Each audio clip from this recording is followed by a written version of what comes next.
Hello friends, मैं हूं आपका एक्सेल गाय और आज हम सीखने वाले हैं कंडीशनल फॉर्मेटिंग। ये एक बहुत ही काम का टूल है जो आपके डेटा को विजुअली बेटर बनाता है और आप इसका यूज़ करके कुछ ही सेकंड्स में अपने ऑडियंस का ध्यान डेटा के इंपॉर्टेंट पॉइंट्स की ओर खींच सकते हैं। जैसे इस डेटा सेट को देखिए जिसमें लोगों के टेस्ट स्कोर्स हैं, देखने में बहुत ही बोरिंग एंड एक नज़र में तो इन्फॉर्मेशन निकालना बहुत ज़्यादा मुश्किल है। लेकिन अगर इसी डेटा सेट में कुछ नंबर्स या फिर इन्फॉर्मेशन को हाईलाइट करके दिखाया जाए तो देखने वाला कुछ ही सेकंड में काफ़ी कुछ पता लगा सकता है। देखने सुनने में शायद ये मुश्किल लगे, लेकिन एक्सेल के सबसे सिंपल टूल्स में से एक है। अगर आपको ये इंटरेस्टिंग लगा हो तो मेरे साथ बने रहिए और चलिए देखते हैं एक्सेल में इसे किस तरह से किया जाता है। इस डेटा सेट में हमारे पास स्टूडेंट के टेस्ट स्कोर्स हैं, उनके टोटल हैं, एवरेज हैं, टॉप 3 स्किल्स हैं एंड टेस्ट का डेट है। कंडीशनल फॉर्मेटिंग आपको मिलेगा होम रिबन में ही कंडीशनल फॉर्मेटिंग में। और सबसे पहले हम देखते हैं हाईलाइट सेल्स, जहाँ पे हम वैल्यू के हिसाब से डेटा हाईलाइट कर सकते हैं। तो मान लीजिए हमें हाईलाइट करना है टेक्निकल स्किल्स जिनका स्कोर ग्रेटर देन 70 था। सो ग्रेटर देन 70 हम कर देंगे ग्रीन एंड ओके। सिमिलरली अगर हमें देखना है कि किनका टोटल स्कोर 180 एंड 200 के बीच में है तो हम बिटवीन कर सकते हैं 180 एंड 200 और उसको हम कर देते हैं येलो। इसी तरह आप लेस देन या फिर इक्वल टू यूज कर सकते हैं। मान लीजिए हमें यहाँ पे देखना है कि कितनों के पास एक्सेल स्किल है, तो हम देख सकते हैं टेक्स्ट दैट कंटेन्स एक्सेल और उसको हम कर सकते हैं ग्रीन। और जिनके टॉप 3 स्किल्स में एक्सेल होगा वो आ जाएगा। हाईलाइट सेल्स हम डेट के बेसिस पे भी कर सकते हैं, डेट इन लास्ट 7 डेज। तो आप देख सकते हैं कि 2 लोगों ने पिछले 7 दिन में टेस्ट लिया है। अब चलते हैं नेक्स्ट फील्ड की ओर जो कि है top bottom rules. Top bottom rules में हम देख सकते हैं डेटा सेट सेम है। मान लीजिए इस बार हमें निकालना है टॉप 20% स्कोर्स, तो हम यहाँ पे जा सकते हैं। टॉप 10% बाय डिफॉल्ट है, हम उसको 20 कर सकते हैं and green. So top 20% scores highlight हो चुके हैं। चलिए देखते हैं कुछ और एवरेज में।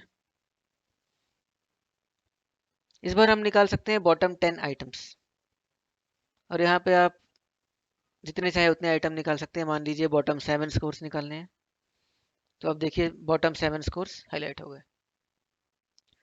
चलिए इस बार हम स्टूडेंट्स को 2 ग्रुप्स में डिवाइड करते हैं, above average and below average.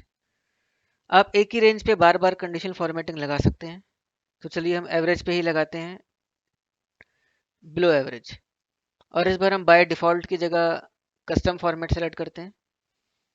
हम उनको स्ट्राइक कर देते हैं, बोल्ड कर देते हैं। आप चाहे तो कलर वगैरह भी चेंज कर सकते हैं एंड ओके। तो आप देख सकते हैं कि below average students strike out हो गए और जो सिंपल में नंबर्स दिख रहे हैं वो हैं हमारे अबव एवरेज स्टूडेंट्स। नेक्स्ट है हमारे पास डेटा बार्स, जिसके लिए हम टोटल्स का डेटा यूज़ करेंगे। कंडीशनल फॉर्मेटिंग डेटा बार्स से येलो कलर। आप इसको थोड़ा एक्सपेंड करके बेटर देख सकते हैं, ये विजुअली बेटर लग रहा है। यहाँ पे आपको हर नंबर एक दूसरे के कंपैरिजन में बता रहा है कि कितना कम या कितना ज़्यादा है। बाय डिफ़ॉल्ट तो यहाँ पे 6 ही कलर्स हैं, लेकिन आप और भी कलर्स ला सकते हैं मोर रूल्स में जाके। जैसे मान लीजिए हमें चाहिए लाइट ग्रे, ओके। हम यहाँ पे नंबर्स हाइड कर सकते हैं, अगेन मोर रूल्स में जाके शो बार ओनली। तो इस तरह से आप मोर रूल्स में जाके काफ़ी कुछ देख सकते हैं। नेक्स्ट फीचर है कलर स्केल्स, जिसके लिए हम इंडिविजुअल टेस्ट स्कोर्स को यूज़ करेंगे। मान लीजिए हमें वो स्टूडेंट्स हाईलाइट करने हैं जिन्होंने बेस्ट स्कोर किया हो और उनका पैटर्न देखना हो, तो हम ये वाला फीचर ले सकते हैं, ग्रीन वाइट कलर स्केल। और अगर आप नोटिस करेंगे तो पाएंगे कि जो हाई स्कोर था वो डार्क ग्रीन में है और उससे नीचे वाले स्कोर ग्रीन के लाइटर शेड्स में है। जो बिल्कुल लो स्कोर्स हैं वो बिल्कुल वाइट हो गए। तो इस तरह से हमने हायर स्कोर्स को हाईलाइट करके अलग कर लिया। अगर हमें रिवर्स करना होता और देखना होता कि लोअर स्कोर्स को हाईलाइट करना है, तो हम EQ के लिए करते हैं हम लेंगे ये वाला स्केल, और आप देख सकते हैं कि जो लोअर स्कोर्स हैं वो बिल्कुल डार्क रेड के शेड्स में हैं, और शेड्स कम हो रहा है जैसे जैसे स्कोर बढ़ रहा है। हमारे पास 3 कलर के शेड्स भी हैं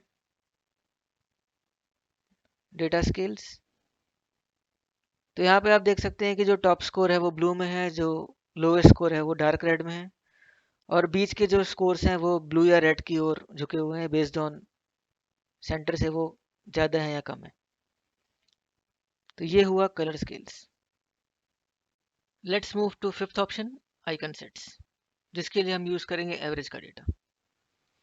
आइकन सेट्स में हमारे पास डायरेक्शनल, शेप्स, इंडिकेटर्स या रेटिंग्स वाले आइकन्स हैं। तो हम यूज़ करते हैं इंडिकेटर्स में ये 3 ऑप्शन, राइट, रॉन्ग और एक्सक्लेमेटरी मार्क। लेकिन एक्सेल ने ये चूज़ कैसे किया? तो उसके लिए आपको देखना पड़ेगा मैनेज रूल्स में, ये रूल लगा हुआ है, इस पर डबल क्लिक करते हैं और आप देख पाएंगे कि जो 67% से ऊपर है वो ग्रीन है, 33% से नीचे क्रॉस है एंड एक्सक्लेमेटरी मार्क बीच में है। लेकिन 67% या 33% किस चीज़ का? सो ये है इस रेंज में जो बॉटम 33% है वो रेड है, और इस रेंज में जो टॉप 33% है वो ग्रीन है। इसको समझने के लिए चलिए देखते हैं सैम्पल डेटा जो है हमारे पास यहाँ पे 0 से लेके 100। हम सेम आइकन सेट लगाएंगे और आप नोटिस कर सकते हैं कि जो 67% से ऊपर थे वो ग्रीन है, 33 के नीचे वाले रेड हैं एंड सो ऑन। अगर हम कोई और आइकन सेट चूज़ करें IQ में, ये 4 वाला यूज़ करते हैं, और अगर आप मैनेज रूल्स में जाएंगे तो आप देखेंगे कि इसने ऑटोमेटिकली इसे 25-25 के 4 पार्ट्स में बांट दिया है।